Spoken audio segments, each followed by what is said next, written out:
साल का सबसे बड़ा ऑफर हम आपके लिए लेकर आए हैं। बिल्कुल सही सुना, इतिहास के प्यारे विद्यार्थियों के लिए 2025 जाता हुआ 2026 आता हुआ सबसे बड़ा ऑफर। इससे बड़ा ऑफर अभी तक नहीं आया है चंदू सर की क्लास के मंच पर।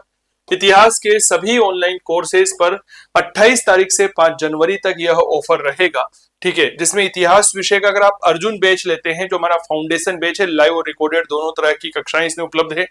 इस बैच की प्राइस वैसे 10,000 रुपए होती है, पर 2,500 का डिस्काउंट मिलने के बाद में 7,499 रुपए का रहने वाला है। हमारा प्रहार बैच जो लाइव बैच है आरपीएससी फर्स्ट ग्रेड का, पूरे राजस्थान में लाइव बैच कोई नहीं बता रहा है, हम आपके लिए लेकर आए हैं लाइव बैच। वैसे इसकी फीस 7,000 रुपए है, पर 2,000 डिस्काउंट करने के बाद में प्राइस हो जाती है 4,999। इतिहास का विरासत बैच जो है, ये हमारा रिकॉर्डेड बैच है। यह भी नए सिलेबस के आधार पर ही है। इसमें प्रहार बैच की जो क्लासेस होती है, इन क्लासेस को ही रिकॉर्डेड तौर पर उपलब्ध करवाया जाता है। यह बैच केवल और केवल 4,000 रुपए का ही है। ठीक है, याद रखिएगा, प्रहार बैच के विद्यार्थी अगर कोई क्लास नहीं ले पाते हैं तो उन विद्यार्थियों के लिए रिकॉर्डेड क्लास उपलब्ध रहती है उसी प्रहार बैच में, जिसे अनलिमिटेड बार एक्सेस कर सकते हैं। ठीक है, विश्व इतिहास और इतिहास दर्शन का कॉम्बो पैक है। इतिहास दर्शन है प्राचीन भारत, मध्यकाल, आधुनिक भारत, विश्व इतिहास है। आरपीएससी फर्स्ट ग्रेड इतिहास विषय का जीके का बैच केवल 599 का है। सेकंड ग्रेड एसएसटी इतिहास है। अभ्यास टेस्ट सीरीज है आपकी 799 की। पीजीटी टेस्ट सीरीज है, नोट्स हार्ड कॉपी में है, पीडीएफ फॉर्मेट में मिल जाएंगे। न्यू टॉपिक स्पेशल बैच है, राजस्थान इतिहास का वीर बैच है 499 का, और मूल्यांकन टेस्ट सीरीज रहने वाली है 199 रुपए की। तो फिर देरी किस बात की, आज ही गूगल प्ले स्टोर से डाउनलोड करिए चंदू सर की क्लास मोबाइल एप्लीकेशन और करिए अपने सपनों को साकार। जय हिंद, जय भारत। याद रखिएगा, नए साल का यह ऑफर 28 दिसंबर 2025 से 5 जनवरी 2026 तक ही रहेगा। धन्यवाद। नमस्कार जी, स्वागत, सत्कार, अभिनंदन, राम राम, जय श्री कृष्ण, राधे राधे। कैसे हैं आप सभी? उम्मीद करता हूं आप सभी स्वस्थ, मस्त, तंदुरुस्त होंगे और मेरे साथ यानी कि चंदू जैन के साथ विश्व इतिहास की परिचर्चा करने के लिए बिल्कुल तैयार होंगे। आवाज वगैरह सब कुछ क्लियर है? चलिए, बहुत बढ़िया। मेरे दोस्त, धर्म सुधार आंदोलन हमने पढ़ चुके हैं, पुनर्जागरण पढ़ चुके हैं, दोनों का टेस्ट आपके कंप्लीट हो चुका है। क्या मैं ठीक कर रहा हूं? और मेरे प्यारे साथियों, आज हम अगले अध्याय की ओर आगे बढ़ रहे हैं और उसे हम कहते हैं औद्योगिक क्रांति। क्या कहते हैं? औद्योगिक क्रांति। अंग्रेजी में बोले तो इंडस्ट्रियल रिवॉल्यूशन। तो आइए शुरुआत करते हैं। मेरे प्यारे साथियों, आज का हमारा टॉपिक जो होने वाला है उसके ऊपर थोड़ी सी बात कर लेते हैं। टॉपिक आता है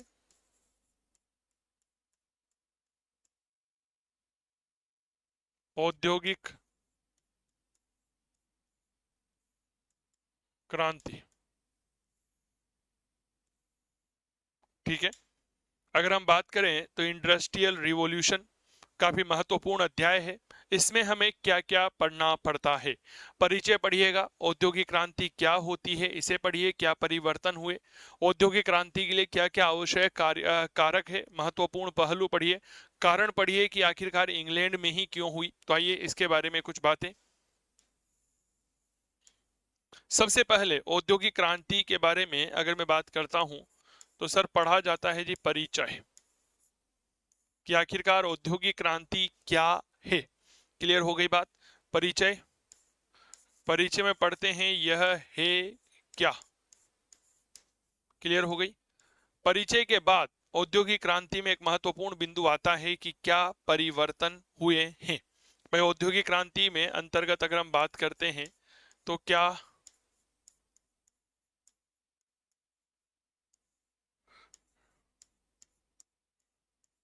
परिवर्तन हुए हैं। क्लियर हो गई? इसके अलावा अगर मैं चर्चा करता हूं तो बात करते हैं इसके लिए आवश्यक कारक, कि ऐसे क्या क्या कारक थे कि औद्योगिक क्रांति के लिए वह महत्वपूर्ण बने।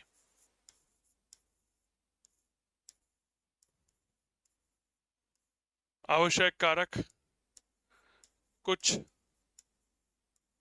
महत्वपूर्ण पहलू। क्लियर? इसके बाद अगर मैं बात करता हूं तो औद्योगिक क्रांति के बारे में कहा जाता है कि यह इंग्लैंड में ही क्यों हुई थी, है ना। वैसे तो औद्योगिक क्रांति के संदर्भ में परिचर्चा करते हैं तो यूरोप के कई देशों में हुई, लेकिन शुरुआत इंग्लैंड में हुई, तो इसका प्रारंभ इंग्लैंड में ही क्यों हुआ। अगली बिंदु,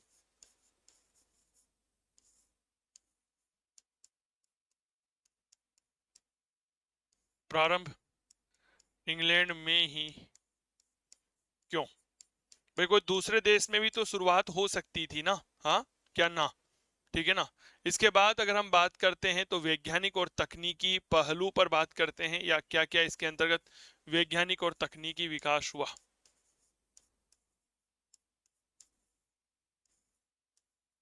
वैज्ञानिक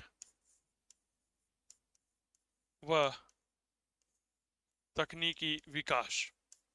अब ये वैज्ञानिक और तकनीकी विकास जो है यह विभिन्न क्षेत्रों में देखा गया। जैसे अगर मैं बात करता हूं तो कृषि क्षेत्र में क्या क्या परिवर्तन हुए, वस्त्र उद्योग में क्या परिवर्तन हुए, नई शक्ति यानी कि लाइट या विद्युत के क्षेत्र में क्या परिवर्तन हुए, लोहा इस्पात है, परिवहन है, संचार है। ठीक है। तो नंबर वन कृषि, वस्त्र, कृषि क्षेत्र में परिवर्तन, वस्त्र क्षेत्र में परिवर्तन। ठीक है। ये वो बातें हैं जो आपके लिए बड़ा महत्वपूर्ण है। नई शक्ति, लोहा इस्पात, नई शक्ति,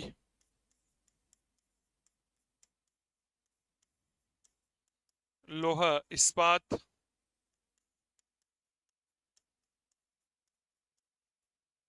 परिवहन, संचार, इनके क्षेत्र में क्या क्या परिवर्तन हमें यहाँ पर देखने को मिलते हैं। क्लियर हो गई। चले, इसके बाद अगर मैं बात करता हूं तो हमारे यहाँ पर आता है औद्योगिक क्रांति का द्वितीय चरण। ठीक है।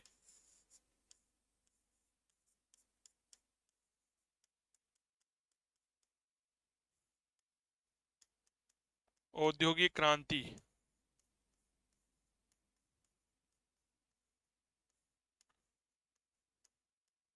का द्वितीय चरण, second phase of industrial revolution. अब इसमें हम क्या क्या पढ़ते हैं कि साहब इसका परिचय पढ़िए कि है क्या। ठीक है। तकनीकी वर्ग का उदय पढ़िएगा और वैज्ञानिक आविष्कारों को पढ़िएगा।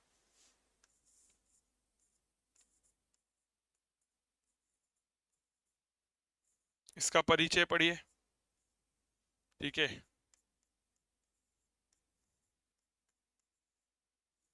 वैज्ञानिक व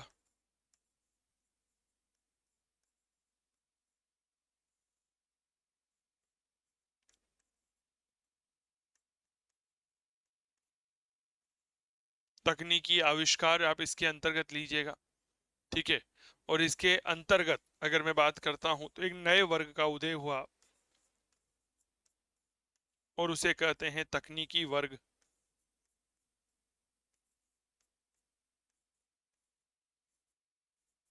का उदय। तकनीकी वर्ग का तात्पर्य है जी इंजीनियर्स जो हैं उनका उदय होता है। इसके बाद अगर हम थोड़ी सी चर्चा करते हैं तो हम पढ़ते हैं औद्योगिक क्रांति के परिणाम।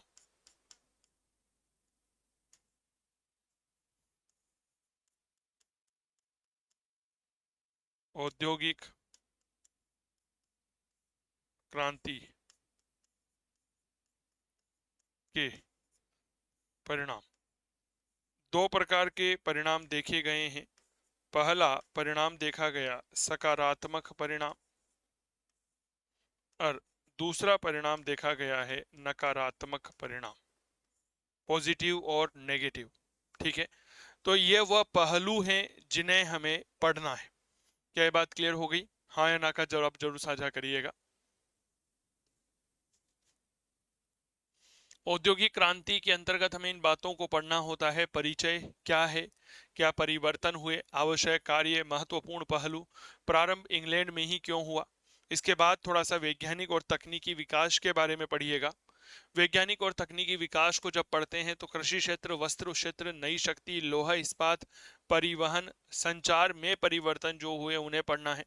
फिर औद्योगिक क्रांति का सेकंड फेज परिचय, वैज्ञानिक और तकनीकी आविष्कार पढ़ेंगे, तकनीकी वर्ग का उदय, औद्योगिक क्रांति के परिणाम यानी कि सकारात्मक और नकारात्मक है। ठीक है। चलिए शुरुआत करते हैं मेरे प्यारे साथियों औद्योगिक क्रांति से। बताओ क्या पढ़ रहे हैं? बहुत अच्छे से बातों को समझिएगा मेरे दोस्त। हम यहाँ पर पढ़ रहे हैं औद्योगिक क्रांति।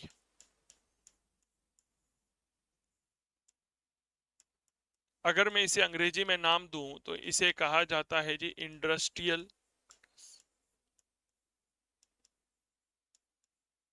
रिवोल्यूशन, इंडस्ट्रियल रिवोल्यूशन हम इसे कहते हैं। क्या कहते हैं भाई साहब, याद रखिएगा, इंडस्ट्रियल रिवॉल्यूशन के नाम से हम इसे जानते हैं। सबसे पहले यहाँ पर आप लोगों को शब्द से ही पता चल रहा होगा कि आखिरकार औद्योगिक क्रांति होती क्या है। तो इसका तात्पर्य है उद्योगों के क्षेत्र में हुई परिवर्तन, उद्योगों के क्षेत्र में हुई क्रांति। कैसे हुई भाई साहब, समझिएगा। सबसे पहले इसे समझिए कि इसका तात्पर्य क्या है कि भैया जो उद्योग हैं, इन उद्योगों के क्षेत्र में परिवर्तन हुआ और यह परिवर्तन ही क्या कहलाया, औद्योगिक क्रांति कहलाया। क्या कहलाया भाई साहब, याद रखना जी, औद्योगिक क्रांति कहलाया। परिवर्तन कैसे, पहले जैसे हम क्या करते थे, हस्तचालित औजारों का प्रयोग करते थे।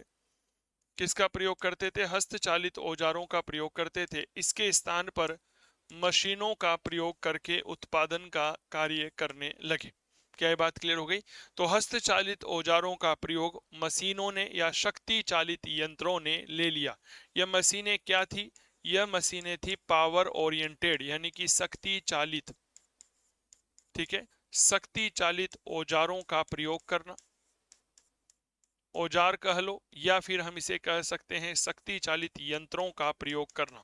ठीक है, पहले क्या होता था ना, मान लीजिए किसी का भी उत्पादन अगर हमें करना है तो उत्पादन करने का एक सीधा साधा मेथड हुआ करता था कि भैया हाथों के माध्यम से परंपरागत तरीके के तहत हम उत्पादन का कार्य करेंगे। औद्योगिक क्रांति के अंतर्गत उन हस्तचालित औजारों का स्थान जो है वह शक्ति चालित यंत्रों ने ले लिया। यही एक तरह से औद्योगिक क्रांति है।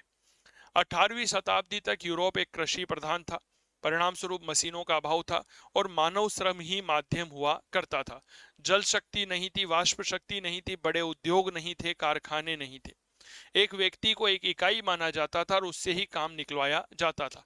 कुल मिलाकर के बात यह है भाई साहब, लाइफ जो है वह बहुत स्लो थी, सिंपल थी और स्लीपी थी, यानी कि जीवन जो है वह बहुत धीमा था, साधारण था, सरल था और सुस्त था। इस तरह से जीवन यापन कर रहे थे। बहुत अच्छे से बातों को समझने की कोशिश करिएगा। हम बात कर रहे हैं 18वीं शताब्दी की। इस 18वीं शताब्दी में जो यूरोप था, यह यूरोप कैसा था, याद रखना, एक कृषि प्रधान था। कैसा था भाई साहब, एक कृषि प्रधान था। परिणाम स्वरूप यहां पर कारखानों का अभाव था। ठीक है, किसका अभाव था, कारखानों का अभाव था। कारखानों का अभाव था क्योंकि यहाँ पर मशीनों का अभाव था। अब यहाँ पर ये मशीनें क्यों नहीं थी, क्योंकि यहाँ पर शक्ति नहीं थी। शक्ति का मतलब पावर नहीं थी, दोनों ही नहीं थी। वाष्प शक्ति भी नहीं थी। क्लियर हो गई। इसके अलावा यहाँ पर भाप शक्ति भी नहीं थी, वाष्प। ठीक है, वाष्प यानी कि भाप ही होता है, मैं भी चाहूंगा। ठीक है, वाष्प शक्ति नहीं थी। इसके अलावा जल शक्ति नहीं थी, जल शक्ति भी नहीं थी। परिणाम स्वरूप मेरे प्यारे साथियों, यूरोप में क्या हुआ करता था, बड़े उद्योग या कारखाने विकसित नहीं हो पाए। इस वजह से यूरोप में बड़े उद्योग या बड़े कारखाने जो हैं यह विकसित नहीं हो पाए, विकसित नहीं हो पाए। अब जब विकसित नहीं हो पाए तो मेरे दोस्त क्यों नहीं हो पाए, क्योंकि यहां पर मानव श्रम ही माध्यम था। मानव श्रम ही क्या था, एक प्रकार से माध्यम हुआ करता था कि मानव जितना काम कर सकता है उसको गधे घोड़े की तरह उससे मजदूरी करवाओ। ठीक है, मशीनें है ही नहीं, स्मार्ट वर्क है नहीं, मानव जो काम कर रहा है। और मानव किस में कंफर्ट है जी, मानव कंफर्ट है एक तरह से अगर मैं बात करता हूं तो वह कंफर्ट है कृषि के क्षेत्र में। मैं आपको एक उदाहरण देता हूं, औद्योगिक क्रांति के पहले का और औद्योगिक क्रांति के बाद का। बहुत अच्छे से समझिएगा, उदाहरण देने के लिए कुछ होना चाहिए। तो हमारे पास एक पानी की बोतल है, बहुत अच्छे से समझिए। राधे राधे कांता, स्वागत है। मेरे घर में एक कार्यक्रम है, कार्यक्रम के अंतर्गत मुझे उपहार देने हैं, देते ना, रिटर्न गिफ्ट देने हैं। और रिटर्न गिफ्ट मुझे चाहिए 50 पानी की बोतल, इस तरह की मुझे अर्जेंट चाहिए, कल ही चाहिए। तो मैं बाजार गया, औद्योगिक क्रांति के पहले की स्थिति बता रहा हूं। मैंने बाजार गया और मैंने कहा भैया मुझे 50 बोतल चाहिए और तुरंत चाहिए, कल चाहिए, क्योंकि मुझे कल शाम को उपहार देना है। दुकानदार क्या कहेगा, भाई साहब संभव नहीं हो पाएगा। पहली बात तो वैरायटी कम है, दूसरी बात हाथों से बनाई जाती है तो समय ज्यादा लगता है और पैसा ज्यादा लगता है, यानी कि लागत ज्यादा है, उत्पादन प्रक्रिया धीमी है। क्या मैं ठीक कर रहा हूं क्या? और मेरे प्यारे साथियों, कहीं ना कहीं समय ज्यादा लग रहा है। अब औद्योगिक क्रांति से क्या हुआ, मानव के द्वारा जो पहले मानव श्रम का उपयोग करके पानी की बोतल बनाई जा रही थी, अब यह पानी की बोतल मशीनों के माध्यम से बनाई जाने लगी, तो एक जैसी बनने लगी, समान रूप से तैयार होने लगी, बहुत जल्दी तैयार होने लगी, कम पैसों में तैयार होने लगी। तो औद्योगिक क्रांति से क्या हो गई, उत्पादन लागत कम हो गई। क्या ये बात क्लियर हो गई? इसके अलावा समय जो है वह समय पर माल तैयार होने लगा, तो मार्केट में माल का प्रवाह बढ़ गया, परिणाम स्वरूप लोगों का जीवन जो है वह बहुत अच्छा हो गया। तो before the industrial revolution life was slow, simple and sleepy, but after the revolution life was fast, life become fast, ठीक है, more energetic and more durable, यानी कि हमारा जीवन जो है वो बहुत तेज हो गया, स्थायी हो गया और जीवन में आमूल चूल परिवर्तन आया। यही औद्योगिक क्रांति कहलाती है। क्या ये बात क्लियर हो गई? अब इस समाज की पृष्ठभूमि में इंग्लैंड में औद्योगिक क्रांति की शुरुआत होती है। कहां से शुरू हुई? यह समाज था और इंग्लैंड में शुरू हुई औद्योगिक क्रांति। क्या ये बात क्लियर हो गई? औद्योगिक क्रांति लाने वाला इंग्लैंड का एक राजा था, नाम था जॉर्ज तृतीय। बताओ भाई, जॉर्ज तृतीय। औद्योगिक क्रांति का प्रारंभ हुआ और यह प्रारंभ हुआ लगभग 1770 से। ठीक है, देखिए हम औद्योगिक क्रांति पढ़ रहे हैं आज। क्या कुछ तकनीकी समस्या आ रही है क्या? एक बार कांता मुझे बता दो भाई प्लीज, निवेदन है, क्योंकि मुझे ऐसा लग रहा है कि शायद कुछ टेक्निकल इशू यहाँ पर आपको नजर आ रहे होंगे। एक सेकंड रुक जाइए।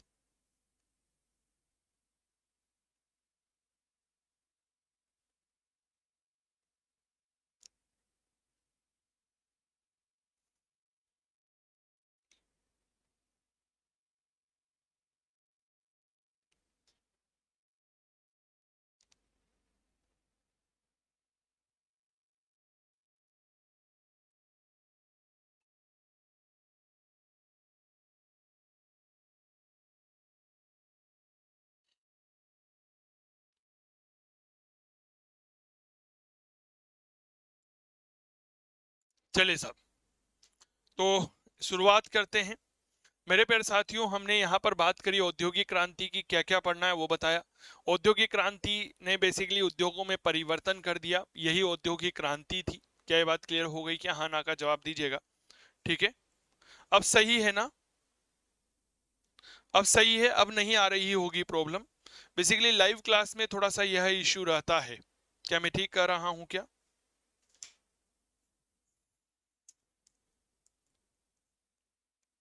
हाँ, अब बिल्कुल सही होगी।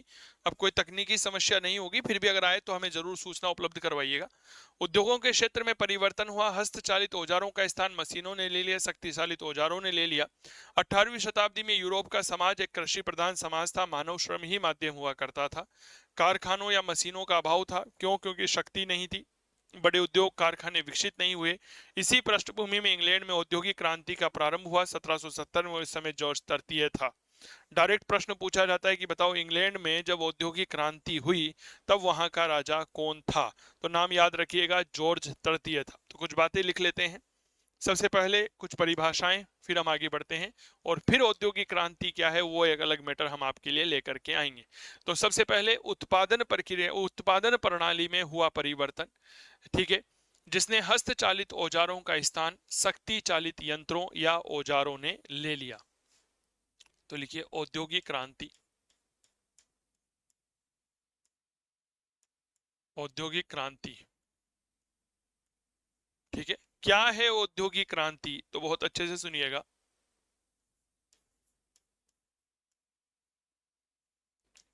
उत्पादन प्रक्रिया में हुआ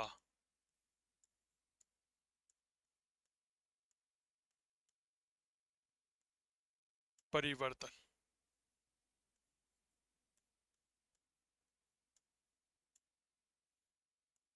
जिसके तहत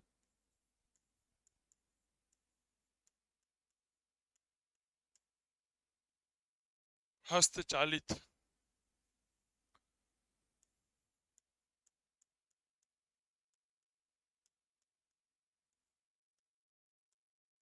औजारों का स्थान,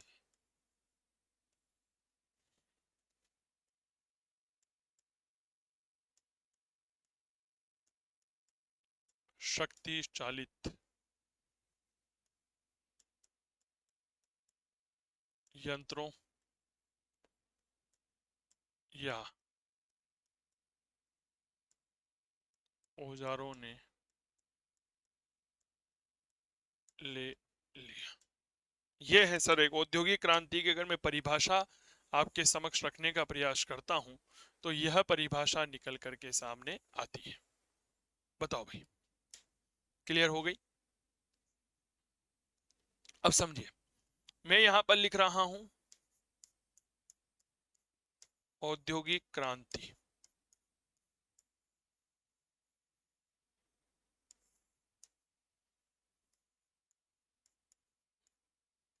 इसके पहले का समाज कैसा था?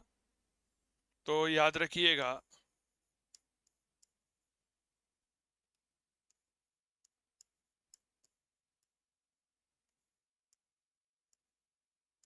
उत्पादन प्रक्रिया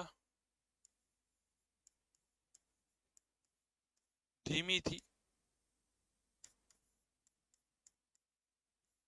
लागत ज्यादा थी, ठीक है, मानव श्रम था, ठीक है, एक रूपता नहीं थी, ठीक है। औद्योगिक क्रांति के पहले हमारा समाज कुछ कुछ ऐसा था, ठीक है। चलिए, औद्योगिक क्रांति के बाद क्या हुआ तो सुनिएगा, उत्पादन प्रक्रिया तेज हुई,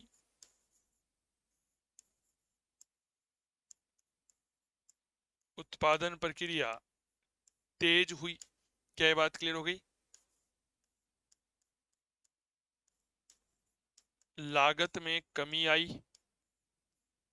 चलिए, इसके बाद मानव श्रम की जगह मशीनों का उत्पादन किया जाना, जगह मशीनों से उत्पादन किया जाने लगा, है ना। मानव श्रम से उत्पादन पूरा लिख लो।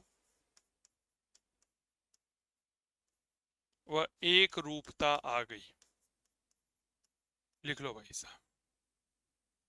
क्या आ गई? तो याद रखना, एक रूपता आ गई।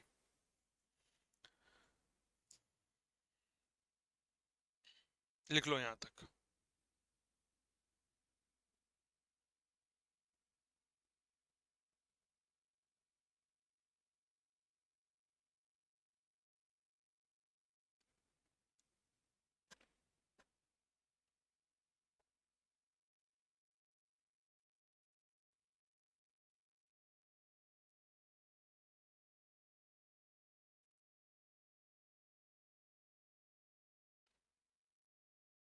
लिख लिया? यह एक बहुत बड़ा चार्ट है, इस बात को याद रखिएगा कि औद्योगिक क्रांति के पहले कैसे थे, औद्योगिक क्रांति के बाद कैसे थे। अगर मैं एक मोटा मोटी बात करता हूं ना, तो मेरे प्यारे साथियों, इस बिंदु के माध्यम से आप जो हैं वह पूरी की पूरी औद्योगिक क्रांति को समझ सकते हो। क्या मैं ठीक कर रहा हूं क्या? ये इस डायग्राम के माध्यम से आप पूरे के पूरे औद्योगिक क्रांति को समझ सकते हो कि हमारा औद्योगिक क्रांति कैसी थी। क्या मैं ठीक कर रहा हूं? औद्योगिक क्रांति के पहले उत्पादन प्रक्रिया धीमी थी, लागत ज्यादा थी, मानव श्रम से उत्पादन किया जाता था। इसके अलावा एक रूपता का अभाव नहीं था। एक रूपता का अभाव आएगा कैसे? भाई साहब, हाथों से कोई भी चीज बनाई जा रही है तो एक जैसी हो ही नहीं सकती, भले ही एक सूत का अंतर वहां पर आपको देखने को मिलेगा। औद्योगिक क्रांति के बाद उत्पादन प्रक्रिया तेज हुई, लागत में कमी आई, मशीनों से उत्पादन किया जाने लगा और समाज में एक रूपता आ गई। क्लियर हो गई? चलो साहब, अब इसके बाद थोड़ा सा इतिहास को हम एक नया आयाम देते हैं कि 18वीं शताब्दी तक जो हमारा यूरोप था वह एक कृषि प्रधान था। इसके माध्यम से हमने थोड़ी देर पहले आपको समझाया, कृषि प्रधान था, मानव श्रम ही माध्यम हुआ करता था, मशीनों का अभाव था। क्यों? क्योंकि जल शक्ति या वाष्प शक्ति नहीं थी। परिणाम स्वरूप बड़े उद्योग और कारखाने विकसित नहीं हो पाए थे। क्लियर हो गई? तो आइए चर्चा करते हैं, लिखिएगा। यहां तक कोई समस्या आपको नहीं होगी, लिखिएगा।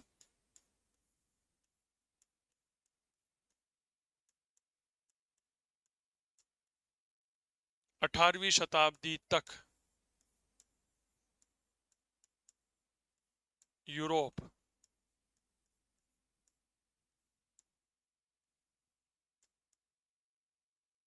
कृषि प्रधान था। मानव श्रम ही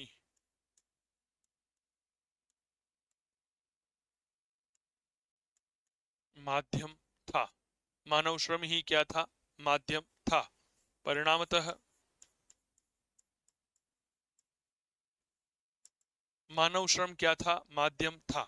परिणामतः मशीनों का अभाव था।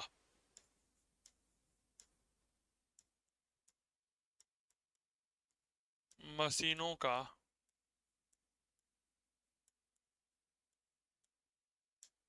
अभाव था।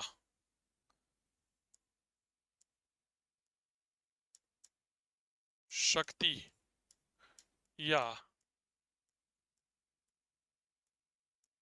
पावर नहीं थी। शक्ति दो तरह की,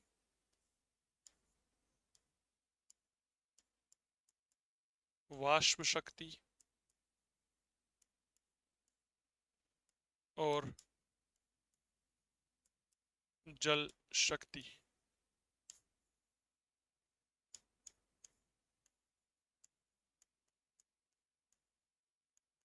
नहीं थी।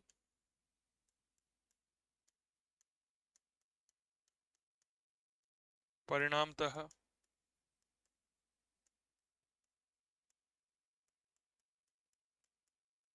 बड़े उद्योगों या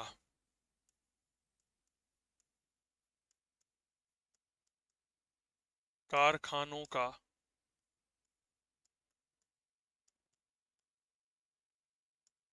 विकास नहीं हो पाया।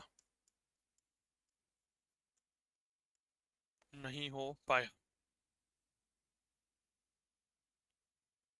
ठीक है, मानव श्रम ही माध्यम था।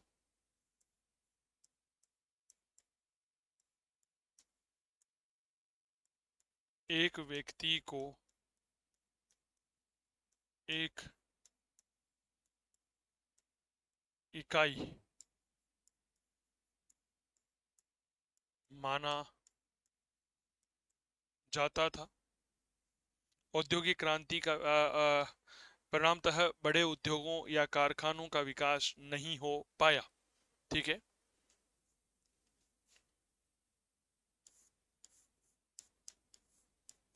Life was slow, simple and sleepy. जीवन कैसा था? सुस्त था। स्लो, स्लो है यह, स्लो नहीं है।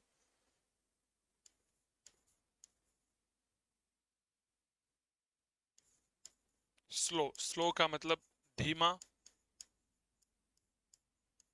सिंपल का मतलब होता है सरल। और स्लीपी का मतलब होता है सुस्त। क्लियर हो गई?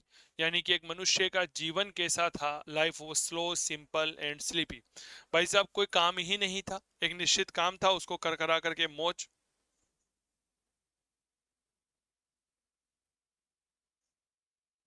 ठीक है, और इसी समाज की पृष्ठभूमि में लगभग 1770 में इंग्लैंड में औद्योगिक क्रांति हुई और इस समय सम्राट था जॉर्ज तृतीय। तो लिखो,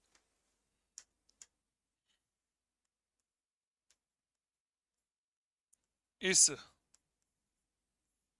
समाज की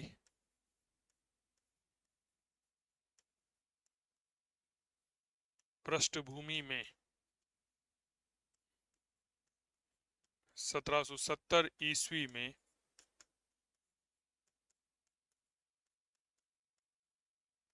इंग्लैंड के सम्राट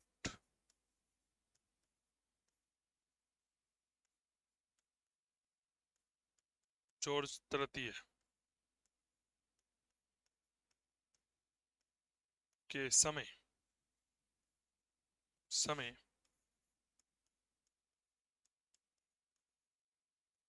इंग्लैंड में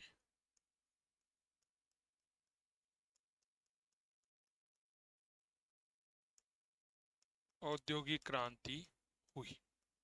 यानी कि कुल मिलाकर के संक्षिप्त में अगर बात करना चाहूं तो औद्योगिक क्रांति की शुरुआत कहां से हुई थी, तो याद रखना औद्योगिक क्रांति की जो शुरुआत मानी जाती है वह मानी जाती है जी इंग्लैंड से।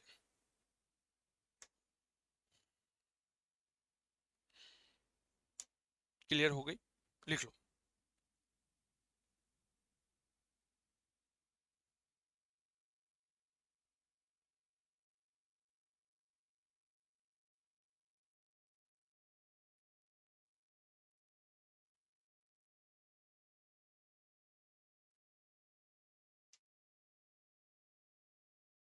औद्योगिक क्रांति की शुरुआत इंग्लैंड में हुई। बहुत अच्छे से इस पार्ट को समझिएगा। कैसे समझना है कि 18वीं शताब्दी तक यूरोप एक कृषि प्रधान था। मानव श्रम ही माध्यम हुआ करता था।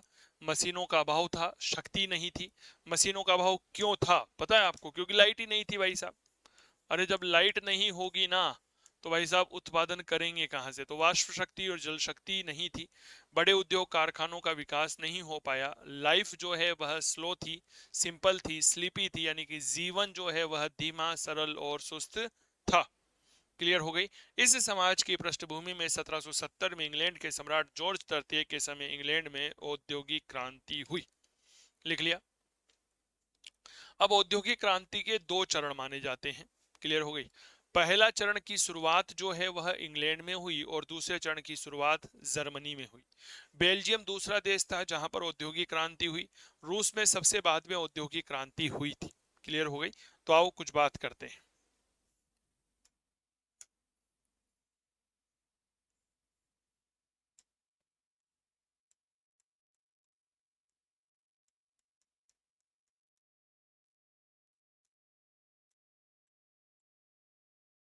औद्योगिक क्रांति के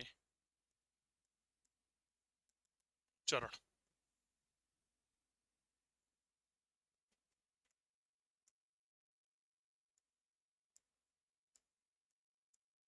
दो चरण माने जाते हैं।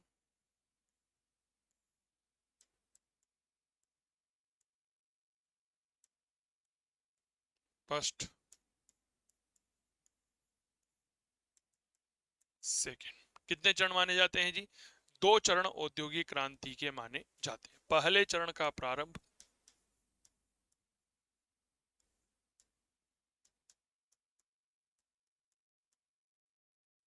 इंग्लैंड से।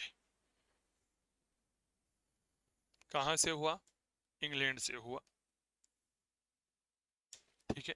और जो दूसरा चरण था इसका प्रारंभ हुआ जर्मनी से। लिखिएगा, प्रारंभ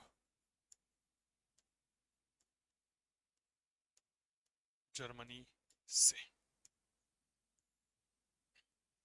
हमारे इतिहास में सबसे महत्वपूर्ण इंग्लैंड ही है। पहला चरण ही महत्वपूर्ण है, बाकी और कोई महत्वपूर्ण नहीं है। ठीक है, अगली बात। सर्वप्रथम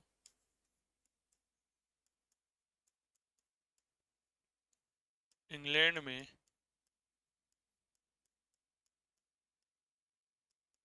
औद्योगिक क्रांति हुई।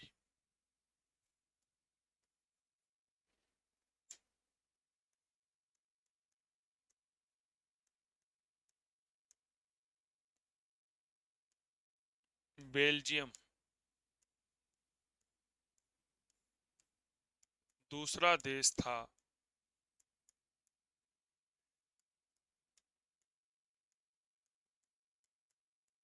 जहां औद्योगिक क्रांति हुई। सोवियत संघ रूस, सोवियत संघ रूस, जिसे हम उस समय यूएसएसआर कहा करते थे, United state of Soviet Russia. Clear हो गई। यहां पर सबसे बाद में औद्योगिक क्रांति हुई यूएसएसआर में, रूस में सबसे बाद में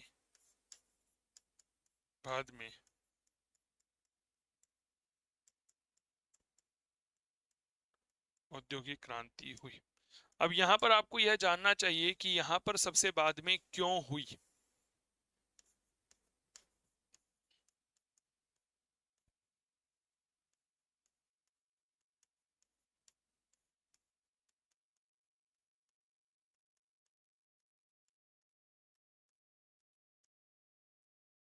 है ना भाई, सबसे बाद में यूएसएसआर में सबसे बाद में क्यों? तो कुछ कारण तो रहे होंगे ना, इसीलिए तो सबसे बाद में हुई। तो सुनिए सर, कुछ कारण थे। जैसे सबसे पहले बात, जो रूस था उसकी भौगोलिक स्थिति ऐसी थी कि वहां पर कच्चे माल की बहुत कमी थी। कच्चे माल में मूल रूप से अगर आपको औद्योगिक क्रांति होनी है ना आपके देश में, तो दो प्रकार का कच्चा माल चाहिए। पहला कोयला चाहिए, दूसरा लोहा अक्षेप चाहिए। यानी कि कोयला और लोहा निक्षेप आपके पास होना चाहिए। रूस के पास ये नहीं था। ठीक है। दूसरा, इनके पास कोई उच्च तकनीकी नहीं थी, हाई टेक्नोलॉजी इनके पास नहीं थी, क्योंकि एक्सेप्ट नहीं कर रहे थे। एक्सेप्ट क्यों नहीं कर रहे थे? परंपरावादी थे, रूढ़िवादी थे। एक बात बताऊं मैं आपको, ज्यादा परंपरावादी होना भी नुकसानदायक होता है। क्या मैं ठीक कह रहा हूं क्या? हाँ या ना का जवाब दीजिएगा। ज्यादा परंपरावादी होना हमेशा नुकसानदायक होना है। किसी भी प्रकार की परंपरा, किसी भी प्रकार की रूढ़िवादिता वहां तक ठीक रहती है जहां तक हमें किसी प्रकार का नुकसान नहीं पहुंचे। फिर यहाँ पे जारों का शासन था, जारशाही शासन था, और वह इसके स्वीकार करने के लिए तैयार नहीं थे। तो लिखिएगा लोह व कोयला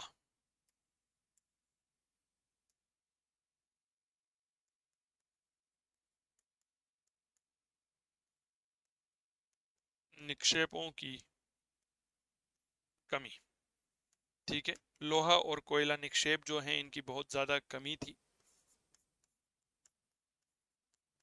रूढ़िवादी रूढ़िवादी समाज था। तकनीकी वर्ग नहीं था। उच्च, है ना, उच्च तकनीक की कमी थी।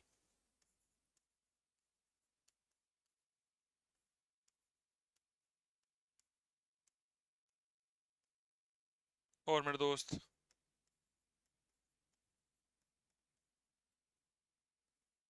जारशाही शासन। इसीलिए तो आप देखो ना, जब हम विश्व का इतिहास पढ़ते हैं, शीत युद्ध पढ़ते हैं, तो शीत युद्ध में क्या था? दुनिया पूंजीवाद की ओर भाग रही थी, तो रूस ने समाजवाद को अपनाया।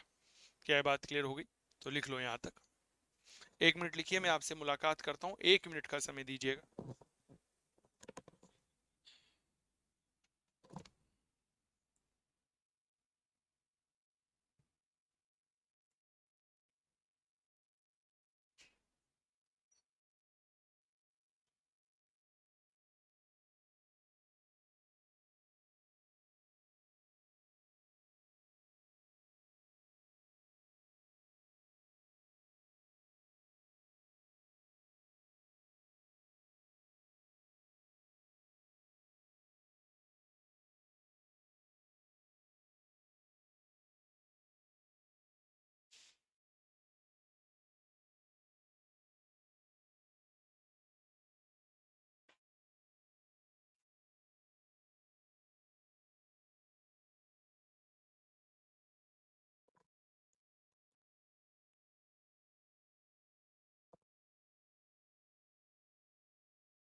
बताओ भाई, अगर यहाँ तक बातें क्लियर हो गई हो तो मुझे जरूर सूचना उपलब्ध कराओ फटाफट से। अगर यहाँ तक आपकी चीजें क्लियर हो गई हो तो बताओ।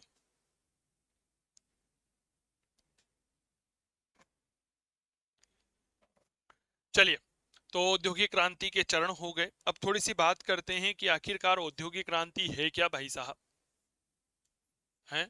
हमें पता तो चले।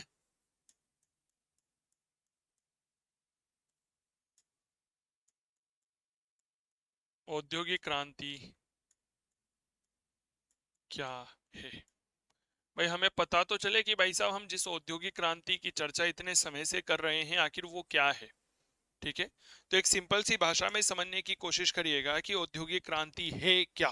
ठीक है, बहुत बढ़िया।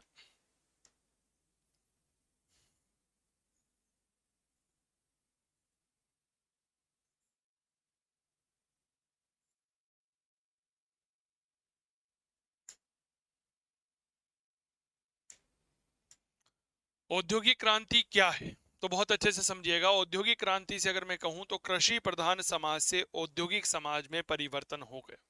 क्लियर हो गई? बहुत बढ़िया, धन्यवाद आपका। औद्योगिक क्रांति क्या है? कृषि प्रधान समाज से औद्योगिक समाज में परिवर्तन हो गया। यह परिवर्तन कैसा था? उत्पादन के क्षेत्र में परिवर्तन था, निर्माण के क्षेत्र में परिवर्तन था, वितरण के क्षेत्र में परिवर्तन था। क्लियर हो गई? कुछ परिभाषाएं यहां पर आती है, बहुत अच्छे से समझिएगा। जैसे एडवर्ड, एक बहुत बड़े विद्वान हुए हैं, उन्होंने कहा है औद्योगिक प्रणाली और श्रमिकों की स्तर में होने वाला परिवर्तन ही औद्योगिक क्रांति है। मैं अपने हाथ से इस पेन को बना रहा हूं, बहुत अच्छे से समझना, तो अपने हाथ से धीमा धीमा पेन बन रहा है। ठीक है, जब इच्छा होगी तब बना लूंगा, नहीं तो सो जाऊंगा। लेकिन अगर यही पेन मशीन के माध्यम से बन रहा है तो मुझे एक्टिव रहना पड़ेगा, क्योंकि मशीन तो फटाफट फटाफट पेन बना बना के दिए जाएगी। मुझे इन पेनों को पैक करना पड़ेगा उतनी ही गति से जितनी तेज गति से मशीन पेन का उत्पादन कर रही है। क्या ये बात क्लियर हो गई? अगर मशीन में पेन बनाने के लिए कच्चा माल खत्म हो गया तो मशीन बंद हो जाएगी, बंद हो गई तो काम रुक जाएगा, काम रुका तो उत्पादन घटा, उत्पादन घटेगा तो मार्केट में वैल्यू कम हो जाएगी। इसीलिए मुझे अपने कॉम्पिटिटर को बीट करने के लिए लगातार मशीनों पे काम करना पड़ेगा। तो बताओ, जीवन में परिवर्तन हुआ या नहीं हुआ? ये एडवर्ड ने कहा। श्रमिकों के जीवन स्तर में आमूल चूल परिवर्तन हुआ। सीडी हेजन एक व्यक्ति हुए, उन्होंने कहा गृह उद्योग जो चला करते थे, जो धंधे चला करते थे, उनका मशीनीकरण होना ही औद्योगिक क्रांति कहलाता है। क्लियर हो गई? तो सुनिएगा, औद्योगिक क्रांति क्या है। अगर मैं एक सिंपल सी बात करूं तो कृषि प्रधान समाज का, ठीक है, कैसा समाज था? कृषि प्रधान समाज था का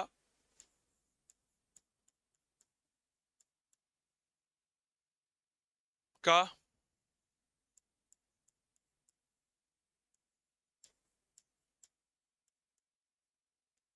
औद्योगिक समाज में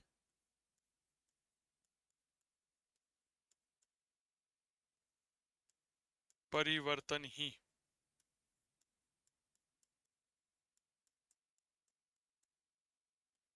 औद्योगिक क्रांति है।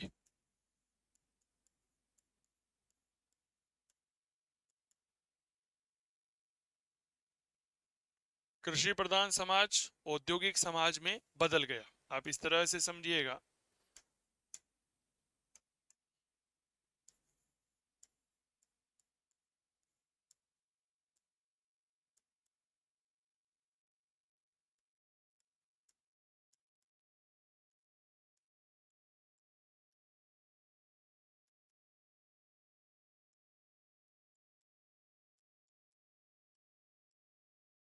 कन्वर्ट इनटू औद्योगिक समाज, यहां पर क्या आया? यहां पर आया जी परिवर्तन। अब यह परिवर्तन जो है यह किस चीज का हो रहा है? तो भैया परिवर्तन हो रहा है यहाँ पर उत्पादन का। उत्पादन की गति तेज हो गई, निर्माण की प्रक्रिया का और वितरण में बदलाव हुआ।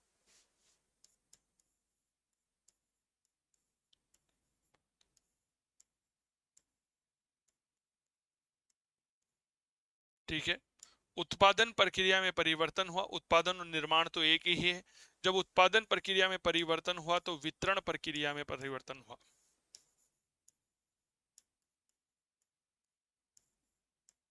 प्रक्रिया में क्लियर हो गई? कैसे हुआ, बहुत अच्छे से समझिए।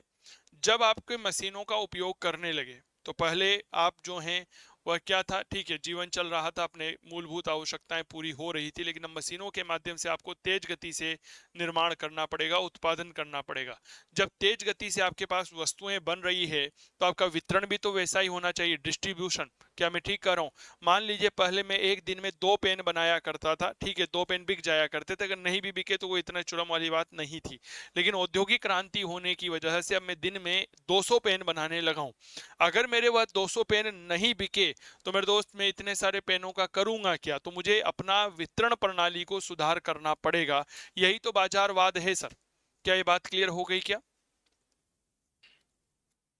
बताइए, है ना? तो यह परिभाषा दी जाती है। इसके अलावा अगर मैं दूसरी परिभाषा की बात करता हूं तो कहा जाता है कि औद्योगिक क्रांति है क्या। मूल रूप से अगर मैं चर्चा करता हूं तो कहा जाता है औद्योगिक प्रणाली और श्रमिकों के स्तर में होने वाला परिवर्तन ही औद्योगिक क्रांति है।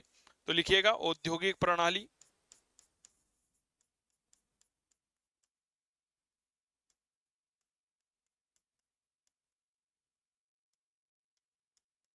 वह श्रमिकों के स्तर में में होने वाला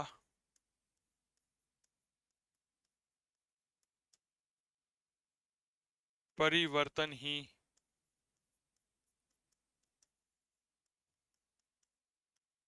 औद्योगिक क्रांति है। और यह कथन आता है एडवर्ड का। किसने ये बात कही? ये बात कही एडवर्ड ने। ठीक है, लिख लो। सी डी हेजन का नाम आता है। वह कहता है कि गृह उद्योगों या धंधों का मशीनीकरण ही औद्योगिक क्रांति है। तो अगली परिभाषा लिखिएगा,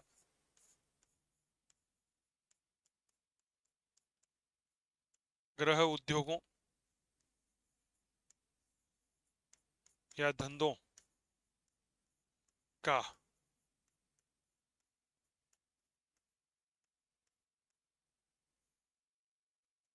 धंधों का मशीनीकरण ही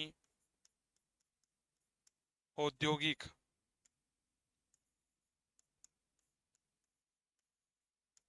क्रांति है। ये कथन आता है सी डी हेजन का। ठीक है, किसका आता है सर? सी डी हेजन का। लिख लो भाई साहब। दो परिभाषाएं याद रखिएगा। मूलभूत परिभाषा तो यह है कि हमारा समाज जो कृषि प्रधान था वह औद्योगिक समाज में परिवर्तित हो गया। क्लियर हो गई? इसको मैं डब्बे में बंद कर देता हूं, ठीक रहेगा, मुझे भी बढ़िया लगेगा, आपको भी बढ़िया लगेगा, नोट्स भी सुंदर दिखेंगे। लेकिन एक बात मैं आपको बता दूं, नोट्स सुंदर दिखे वह हमारा उद्देश्य नहीं है। क्या ये बात क्लियर हो गई क्या? नोट्स सुंदर दिखे ये हमारा उद्देश्य नहीं है। हमारा उद्देश्य है, आपको पता ही है, इतने दिन हो गए हैं आप लोगों को पढ़ते हुए, कि जो आप पढ़ रहे हैं भाई साहब वो चीजें क्लियर होना चाहिए। क्या ये बात क्लियर हो गई? औद्योगिक क्रांति शब्द का एक मुहावरे के रूप में सबसे पहले प्रयोग जे के ब्लांकी या लुई ब्लांकी के द्वारा 1837 में किया गया था, और यह फ्रांस के रहने वाले थे। लिखिएगा, इंपॉर्टेंट है यह बात।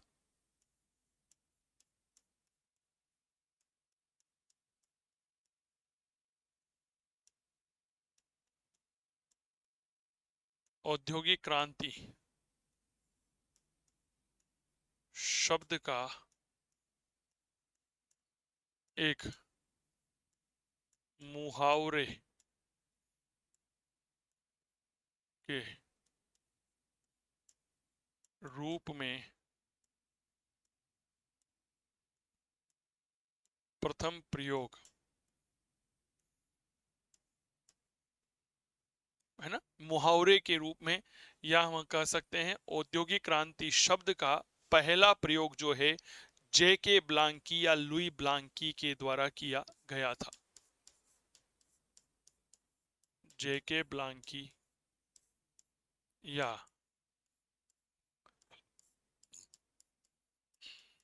लुई ब्लांकी द्वारा 1837 में किया गया।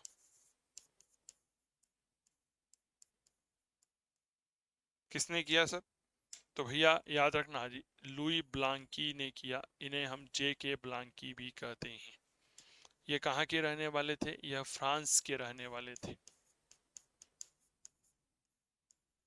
फ्रांस निवासी। अब यहीं से शुरू होती है आपको चित्र दिखाने की कहानी।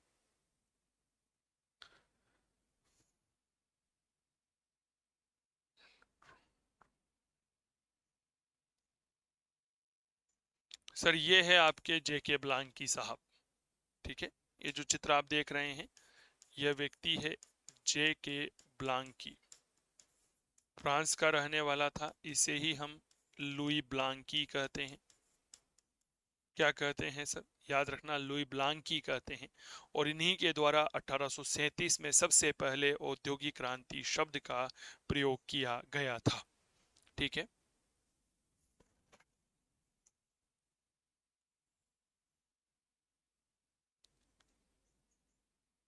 ठीक है, और इन्हें हम क्या कहते हैं तो मेरे दोस्त? इन्हें हम कहते हैं लुई ब्लांकी। लिख लो, ठीक है। देखो मैं आपको एक बात बताता हूँ, औद्योगिक क्रांति पढ़ रहे हो ना, तो दो चित्र और देखो आप, शायद इससे थोड़ी सी चीजें क्लियर हो जाएगी। हमारा समाज इस तरह के उपकरणों का प्रयोग करने लगा था, हमारा समाज इस तरह से जो है काम करने लगा था, यही औद्योगिक क्रांति है। कारखाना प्रणाली की शुरुआत हुई थी, ठीक है। आप इस बात को देखिएगा, इस तरह के बड़े बड़े उद्योग स्थापित हो गए। पहले यह सारे काम जो है वह मशीनों के माध्यम से किए जाते थे।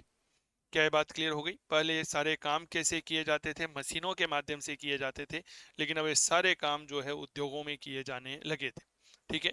तो सबसे पहले यहाँ पर एक बात जो आप लोगों को याद रखनी है, वह क्या याद रखनी है कि औद्योगिक क्रांति शब्द का पहला प्रयोग जेके ब्लांकी या लुई ब्लांकी के द्वारा 1837 में किया गया। यह फ्रांस के रहने वाले थे और इन्होंने एक मुहावरे के रूप में इसका प्रयोग किया। मुहावरा नहीं जानते हो क्या? जैसे हम कभी कभी कहते थे ना कि आद कंगन को आर सी क्या है ना। मान लो कोई बार बार असफल हो रहा है, तो उसे हम क्या कह देते हैं कि देखो बार बार फेल हो रहा है ना। कोई धोखेबाज होता है तो हम क्या कह देते हैं? जयचंद है। क्या ये बात क्लियर हो गई क्या? तो ये बात थोड़ा सा याद रखिएगा। लेकिन सबसे पहले मेरे प्यारे साथियों याद रखिएगा, इस औद्योगिक क्रांति को लोकप्रिय बनाने वाला था अर्नोल्ड टाइनबी।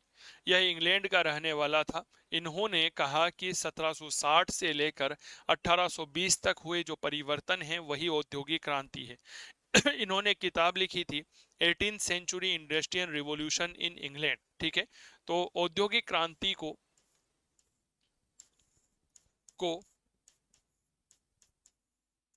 लोकप्रिय प्रिय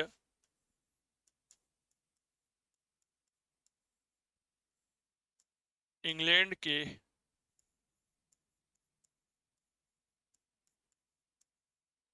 आर्नोल्ड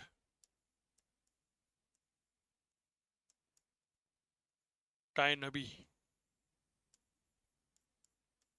ने बनाया। 1760 से 1820 ईस्वी तक हुए परिवर्तन ही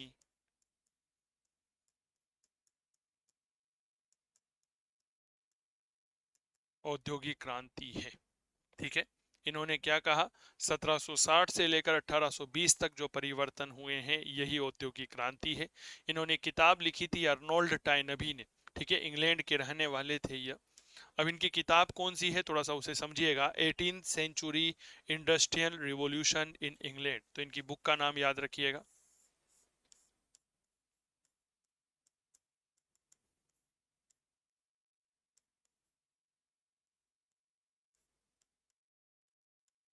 18th century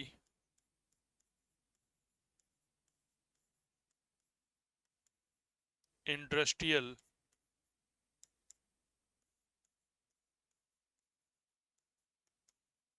revolution in England. अर्थात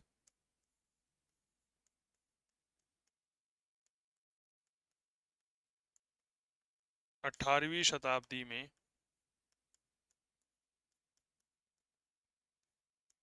इंग्लैंड में औद्योगिक क्रांति।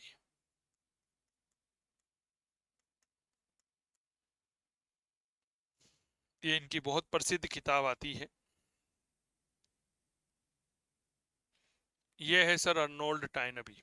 आप देख लो, ये जो चित्र आप देख रहे हैं ये किसी और का चित्र नहीं है, यह अर्नोल्ड टाइनबी का चित्र है।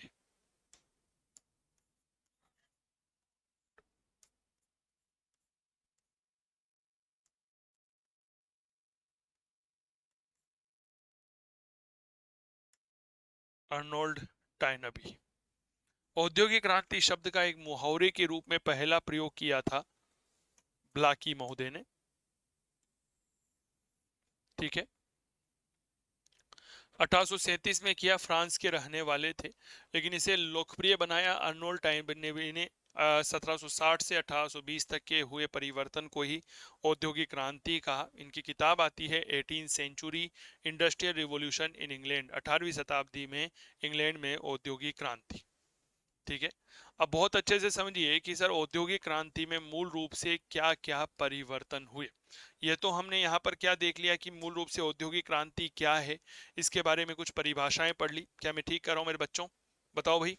ठीक है, इसके पहले हमने देखा औद्योगिक क्रांति के कुछ चरण। ठीक है, औद्योगिक क्रांति क्या है इसके बारे में चर्चा करी, क्या क्या पढ़ना है। तो परिवर्तन देखते हैं कि भाई सब परिवर्तन क्या हुए, है ना, कि औद्योगिक क्रांति में जो मूलभूत परिवर्तन जिनकी चर्चा हम इतने लंबे समय से कर रहे हैं वो क्या हुए। तो अगली लाइन ले रही है, अगला जो बिंदु है आपका,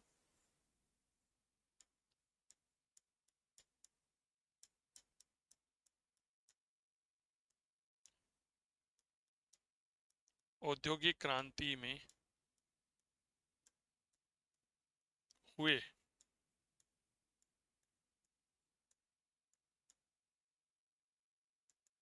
परिवर्तन।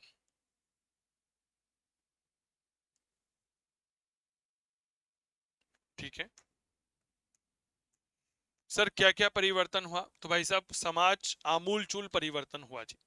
आमूलचूल परिवर्तन कैसे हुआ सर? इंजीनियरिंग वर्ग जो था उसका विकास हुआ, लोहे के निर्माण में क्रांति आ गई, उद्योगों जो है उनमें भाप और जल शक्ति का उपयोग किया जाने लगा, रसायन उद्योगों का प्रयोग होने लगा, कोयले की खानों का विकास हुआ, परिवहन के साधनों का विकास हुआ। तो कई सारे परिवर्तन यहाँ पर देखने को मिलते हैं। तो नंबर 1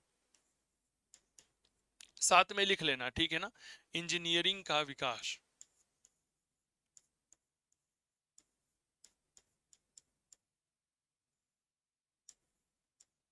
इंजीनियरिंग का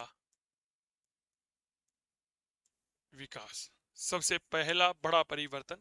प्रश्न पूछा गया है भैया यहां से, इसीलिए मैं इन प्रश्नों पर चर्चा कर रहा हूं कि निम्नलिखित में से क्या औद्योगिक क्रांति की वजह से समाज में परिवर्तन नहीं हुआ था? लोहे के निर्माण में व्यापक क्रांति आ गई, लोहे के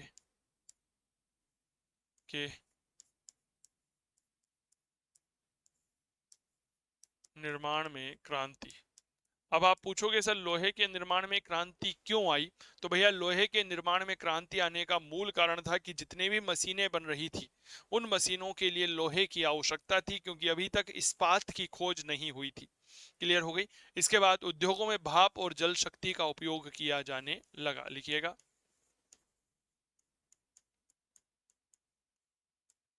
उद्योगों में भाप व जल शक्ति का उपयोग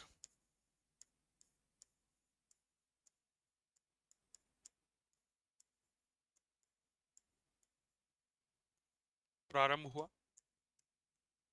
ठीक है, रसायन उद्योगों का विकास हुआ,